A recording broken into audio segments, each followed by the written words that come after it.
Nobody talked about the history. If somebody talked about the history, Drill would have came out and said how he molested their daughter.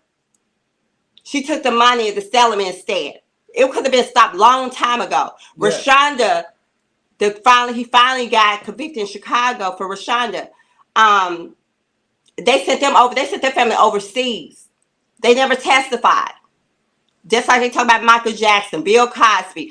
I had no personal knowledge of these people, so I never judged them. Until it happens to your family directly, you do not judge other people about based off of what the media says.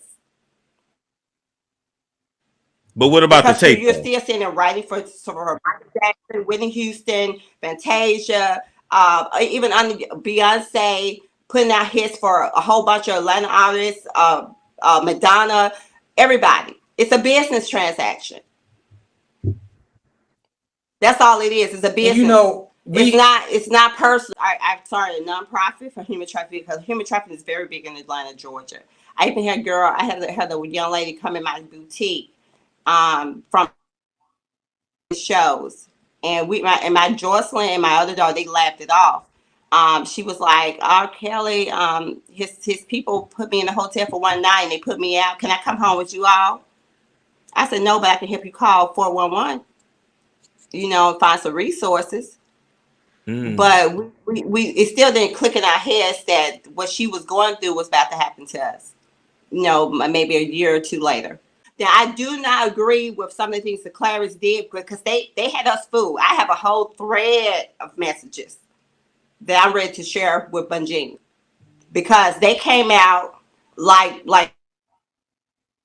we got a call. She didn't show up for after fall break for spring. Her room was cleaned out. That's when we went public. We didn't go public the first time we found out that she was dealing with him. We quietly agreed that music's not for you. We just gonna agree to go to college and revisit this music thing later in the future, maybe with a different artist or independent or whatever. We didn't go blast it, so we weren't looking to expose R. Kelly, the artist. We exposed R. Kelly. This was not a personal thing, and long as if I was with her or Tim was with her, it was about the music. Period. It was about the music. It was not that she should be alone with him. I don't trust my daughters with any man. And my middle daughter is a MVP track star in middle school and in high school. I don't let her go with. I don't just trust her with her coaches. I background searches on them as well. But we're always at the track meets. Jocelyn was our oldest. So we've had 3 daughters together. I've even had predators put out when we first moved to Atlanta. I did how you do the searches for predators in your area, sex offenders in your area. Oh yeah. I even ran a search and found that the first apartment we moved in Atlanta, found out a predator was staying under us. So we went to the management and they did their investigation, and the predators that were living under us had been there. There was a Caucasian couple. They had to leave. They had been over there 10 years. So it's like people think, this is R. Kelly. If you wouldn't fight, you wouldn't did this if it wasn't a superstar. No.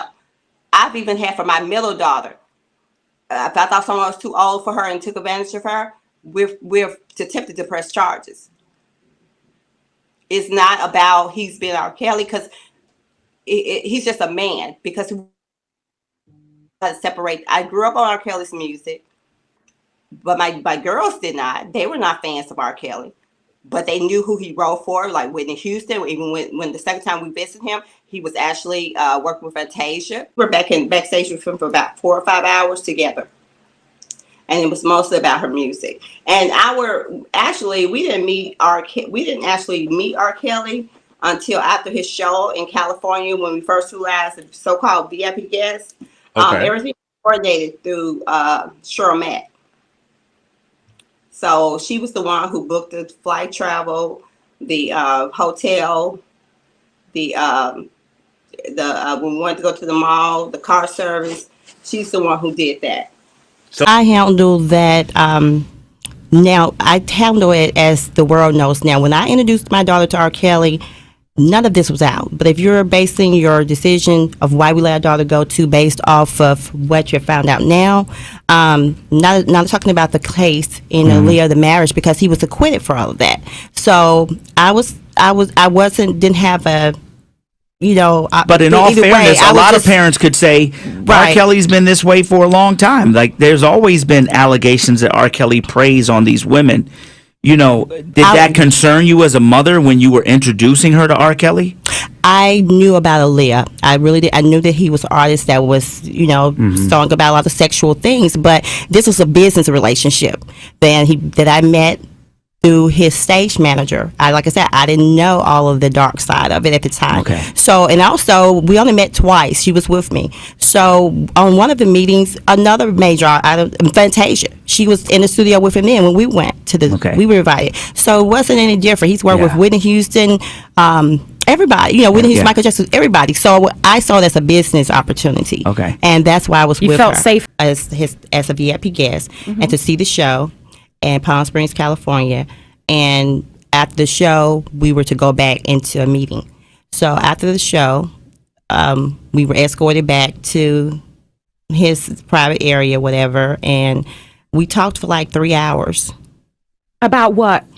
It was a variety of things. He rambles a lot.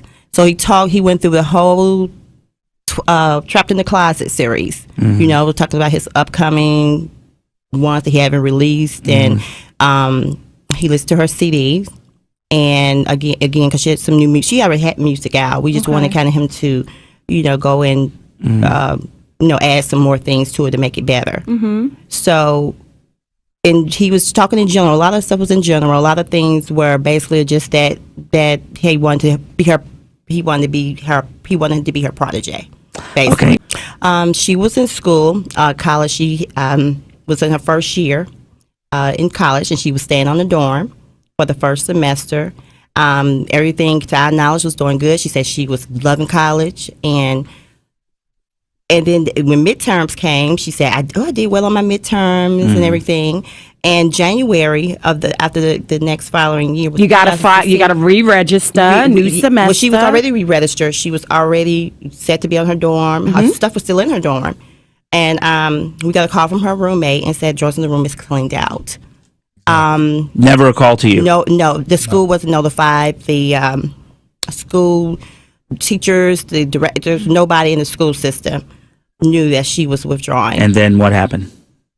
What happened then? Grandmother who had stage 4 cancer, who actually had to go to Chicago when the trial was with the trial with Azarel and Jocelyn. She had to go to court.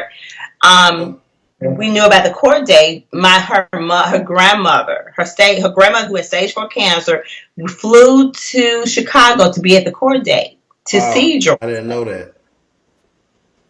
Yes.